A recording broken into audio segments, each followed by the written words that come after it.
नमस्कार, आप देख रहे हैं सी न्यूज और मैं हूं ज्योति अरोड़ा। आइए नजर डालते हैं इस वक्त के न्यूज बुलेटिन पर। बरेली जिले में दबंगों के हौसले इस कदर बुलंद हैं, इसका अंदाजा इस बात से लगाया जा सकता है कि शौच के लिए गई महिला के साथ रेप का प्रयास किया गया। वहां पर असफल होने पर उस महिला के साथ मारपीट की गई। इतना ही नहीं, दरिंदों ने उस महिला विधवा की आंख पर हमला कर दिया, जिसके कारण उसे आनन फानन में जिला अस्पताल में भर्ती कराया गया, जहां उसकी हालत गंभीर देखते हुए शहर के एक निजी अस्पताल में उसे रिफर कर दिया गया। वहीं पुलिस ने भी आनन फानन में दबंगों के खिलाफ FIR दर्ज कर ली है। हमारा उनके दांत भी उखड़ गए और एक आंख घायल हो गई, फूट गई मतलब, और मुँह सूज गया बहुत तरीका, और घर पे बहुत खून पड़ा, उसकी चप्पलें और रुमाल रह गया घर पे। फिर घायल होने के बाद में आप वहाँ से अस्पताल तक कैसे लेके आए? 112 नंबर से। पुलिस को सूचना दी थी? जी दी थी। आधे घंटे बेहोश रही हैं। और ठीक। बरेली से संवाददाता विनय सिंह चौहान की रिपोर्ट। बरेली जिले में प्रधान की दबंगई के आगे सब बेबस नजर आ रहे हैं, जहां सत्ता में चूर प्रधान अपनी दबंगई के बल पर उस जमीन को हथियाना चाहता है और वहां पर गौशाला से लेकर ग्राम पंचायत बनाने की भी धमकी दे रहा है। बताते चले, मामला तब बिगड़ गया जब स्थानीय प्रशासन ने मौके पर जांच की तो जमीन हकीकत में उस विधवा की निकली, जिसका आज जवान बेटा सरहद पर देश की रक्षा कर रहा है। बता दें, भमोरा थाना क्षेत्र के सरदार नगर के रहने वाले यार मोहम्मद की बीमारी के चलते 10 साल पहले मौत हो गई, जहां मौत के बाद उनका जवान बेटा इमरान देश की रक्षा में लगा हुआ है। लेकिन फौज में भर्ती होने के बाद उसे क्या पता था कि उसके गांव के ग्राम प्रधान उसकी संपत्ति पर नजर रख लेंगे। वहीं फौजी की विधवा और मां मुनीशा बेगम लाखों की जमीन को बचाने के लिए अधिकारियों के चक्कर लगा रही हैं, लेकिन प्रधान की दबंगई के बल पर उसकी जमीन पर जबरदस्ती प्रधान कब्जा करना चाहता है। इसी मामले में DM से लेकर SDM पर स्थानीय पुलिस तक मामले की शिकायत की है। क्या नाम है आपका? हमारा नाम शमीम अहमद है। अहमद जी, क्या पूरा मामला है? कौन कब्जा? मामला ये है, हमारा छोटा भाई तो फौज में है, वो तो बाहर रहता है, हम भी बाहर रहते हैं। घर पर मेरी माँ रहती हैं, जो हमारे वालिद साहब थे, उनका इंतकाल हो गया बीमारी के चलते 10 साल पूर्व। तो बरसों से ये ज़मीन जो है हम लोग देखते चले आ रहे हैं, पेड़ भी लगे हुए हैं, 10 देखे जा सकते हैं उसमें, 10 वर्ष पुराने पेड़ हैं, लगभग 10-15 वर्ष। तो ये गाँव का संजय सिंह प्रधान है, ज़बरदस्ती उस पर कब्जा करना चाहता है, उसमें ग्राम समाज की ज़मीन निकालना चाह रहा है। अधिकारियों से शिकायत की, कोई भी सुनने को तैयार नहीं है और शासन से यही मांग है कि साहब इस पर हमारा जो है अवैध निर्माण रोका जाए और हमारी ज़मीन हमें दिलाई जाए। आपका भाई कहाँ तैनात है? इस समय उड़ी जम्मू कश्मीर में तैनात है। ठीक है। मुनीसा बेगम नाम है हमारा। क्या नाम है आपका? मुनीसा बेगम। मुनीसा बेगम जी, बताइए क्या मामला है?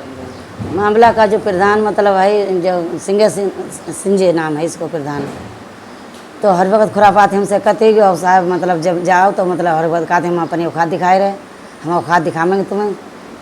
तो हमने कहीं औकात दिखाओ, तो हमका औकात देखने लायक ना है भैया, इस काबिल ना है, हमारे बच्चे बाहर रहते हैं, हमको लड़ने काबिल थोड़ी हुए हैं।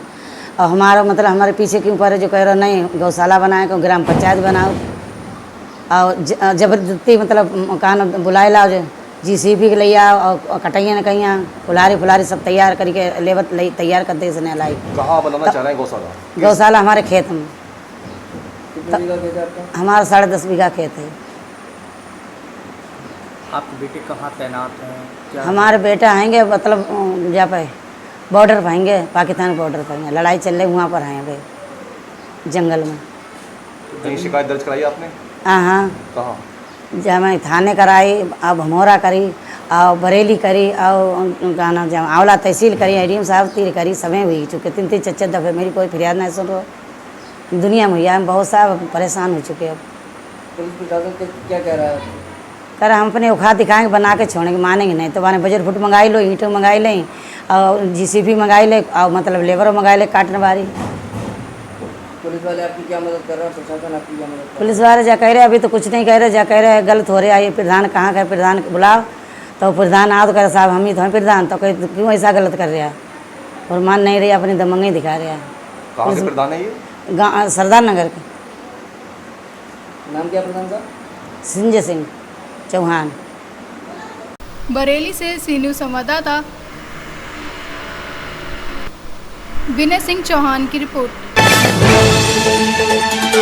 एटा पुलिस को बड़ी कामयाबी हाथ लगी है, जहां पेलवा थाना क्षेत्र में हुई आलू के पैकेट से भरे ट्रक लूट की घटना अनावरण सफल हुई है। बताते चले, प्रेम शंकर द्वारा थाना पेलवा पर सूचना दी गई थी कि वाप ने 14 टायर ट्रक में 645 पैकेट आलू के लोड कर अलीगढ़ से कानपुर जा रहा था। वहीं पेलवा क्षेत्र में जीटी रोड पर एक सफेद रंग की सफारी गाड़ी सवार 4 अज्ञात व्यक्तियों ने उसके ट्रक को ओवरटेक कर ट्रक रुकवा लिया और उसे तथा परिचालक को वहीं उतार कर ट्रक लेकर भाग गए।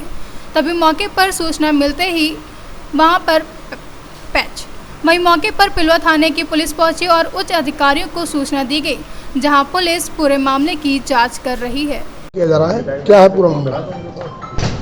जनपद एटा के क्राइम ब्रांच स्वाट सर्विलांस टीम और थाना पिलुआ कोतवाली देहात और अन्य थानों की पुलिस टीमों द्वारा एक थाना पिलुआ क्षेत्र में 22 सितंबर को 645 बोरी आलू से लदे ट्रक को हाईवे पे लूटने वाले गैंग से संबंधित 6 अभियुक्तों को गिरफ्तार किया गया है, जिनके पास से भारी मात्रा में तमंचे कारतूस के अलावा लूटा गया ट्रक और 645 बोरी पूरा आलू लदा था वो माल बरामद हुआ है। 45,000 रुपये की नकदी जो उस ट्रक में मालिक द्वारा रखी गई थी वो भी बरामद हुई है। जो घटना में इस्तेमाल 4 पहिया वाहन था बदमाशों द्वारा, वो वाहन भी बरामद हुआ है। ये सभी आरोपी जो गिरफ्तार हुए हैं अत्यंत शातिर किस्म के अपराधी हैं और पूर्व में ये जनपद एटा के अलावा कासगंज या दूसरे अन्य जनपदों में भी हाईवे पे इस तरह की ट्रक लूट या अन्य गंभीर वारदातों में शामिल रहे हैं। इनका लंबा आपराधिक इतिहास भी है और ये बहुत संगठित गिरोह है जो हाईवे पे इस तरह के अपराध करता रहा है। इनसे पूछताछ के बाद इनके कुछ अन्य अपराधियों साथियों के बारे में जानकारी मिली है, जो अभी कुछ लोग फरार हुए हैं। उन पर 25,000 रुपये का इनाम भी घोषित किया गया है और शीघ्र ही उन पर और धनराशि का पुरस्कार घोषित करने के लिए वरिष्ठ अधिकारियों को संस्तुति भेजी जा रही है। इनको जल्दी ही जो फरार अपराधी हैं पुलिस टीम गिरफ्तार करेगी और फिर इनको अंतिम निष्कर्ष तक, अंतिम अंजाम तक पहुँचाएगी। जो बरामद आलू हैं कप्तान, कीमत कितनी रही होगी मार्केट में? ये बरामद आलू जो कानपुर के लिए जा रहा था अलीगढ़ से और ट्रक पूरा जो लूटा हुआ सामान था जिसकी अनुमानित कीमत 45 से 50 लाख रुपए की बताई गई है। एटा से सी न्यूज़ संवाददाता लखन यादव की रिपोर्ट। नेपाल की पहाड़ियों व तराई क्षेत्र में 3 दिनों से लगातार हो रही बारिश के कारण भादी क्षेत्र के झरही नदी में उफान आ गया है, जिसके कारण ठूठीबारी कस्बे में शांति नगर सड़कों के किनारे स्थित कई घरों में नदी का पानी घुस गया है। साथ ही सैकड़ों किसानों के खेतों में खड़ी फसल नदी के पानी की वजह से बर्बाद हो गई है। बता दें, मिली जानकारी के अनुसार 3 दिन से नेपाल के पहाड़ी व भारतीय क्षेत्रों में लगातार भारी बारिश हो रही है, जिसके कारण सीमा से सटे चंदन नदी और झरही नदी का जलस्तर बढ़ा है। वहीं नेपाल के पहाड़ी नदी से जुड़ी भारतीय क्षेत्र के झरही नदी में बढ़ते जलस्तर से उफान आ गया है, जिसके कारण नदी के पानी की ठिठुबारी के शांतिनगर के सड़कों पर 3 से 4 फीट पानी आ गया है। वहीं कई लोगों के घरों में नदी का पानी भी घुस गया है। साथ ही किसानों की फसलें भी बर्बाद हो गई हैं। क्या नाम है आपका? संतोष कुमार राजवर। कहाँ कराने वाले हैं? टूटीबारी के। अभी कहाँ से आ रहे हैं इस समय? हम भैया आ रहे हैं खेत से। क्या स्थिति है बारिश की? अरे बारिश तो बहुत ज़्यादा है भैया, खेत में पूरे पानी भर गई है, हम लोगों की पूरे धान दह रहे हैं। क्या खेत की स्थिति क्या है? पूरा डूबा हुआ है। और जो रोड पे चल रहे हैं वहाँ की स्थिति क्या है? पानी तो सब भरी हुई है, यहाँ से वहाँ तक। कितनी दूरी तक पानी भरी हुई है? वही भैया मान के लिए बहुत पानी सारा भरा हुआ है। तो आने जाने में किस तरीके से आप लोग आ जा रहे हैं? बस यही है, आप देख ही रहे हैं, पूरी पानी भरी हुई रोड में, रास्ते में पूरे खेत खलिहान पर पानी भरा हुआ है। क्या नाम है आपका?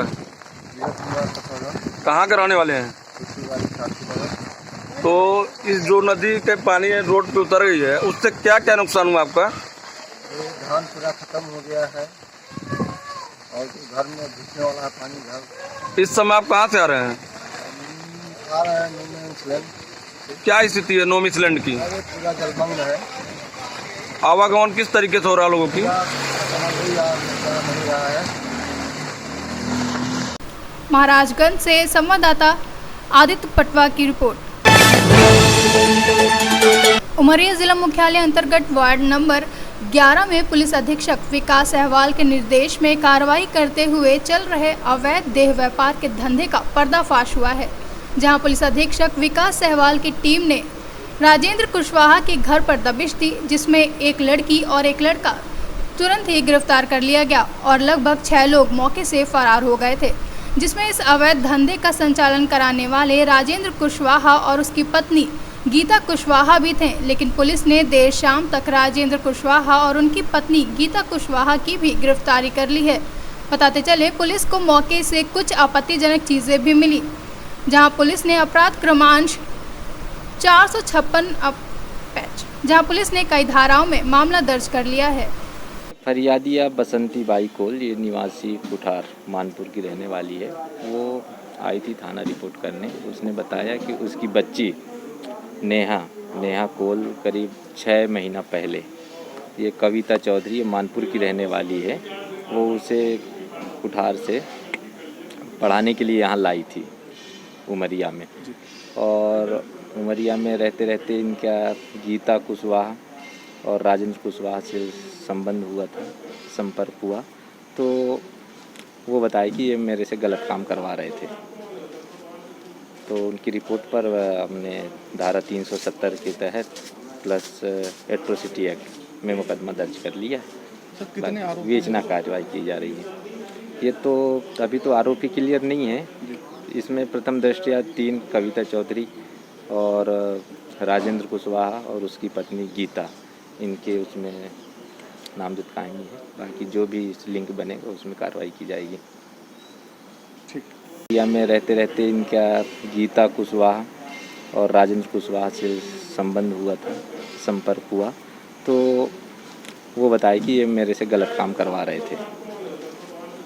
तो उनकी रिपोर्ट पर हमने धारा 370 के तहत प्लस एट्रोसिटी एक्ट में मुकदमा दर्ज कर लिया। विवेचना कार्रवाई की जा रही है। ये तो अभी तो आरोपी क्लियर नहीं है। इसमें प्रथम दृष्टया 3 कविता चौधरी और राजेंद्र कुशवाहा और उसकी पत्नी गीता, इनके उसमें नामजद कायमी है। बाकी जो भी लिंक बनेगा उसमें कार्रवाई की जाएगी। ठीक। उमरिया से सी न्यूज़ संवाददाता केजी पांडे की रिपोर्ट। इस वक्त के न्यूज बुलेटिन में फिलहाल इतना ही। देश और दुनिया की तमाम बड़ी खबरों के लिए आप देखते रहिए सी न्यूज़। हर खबर आपके साथ, आपके हाथ।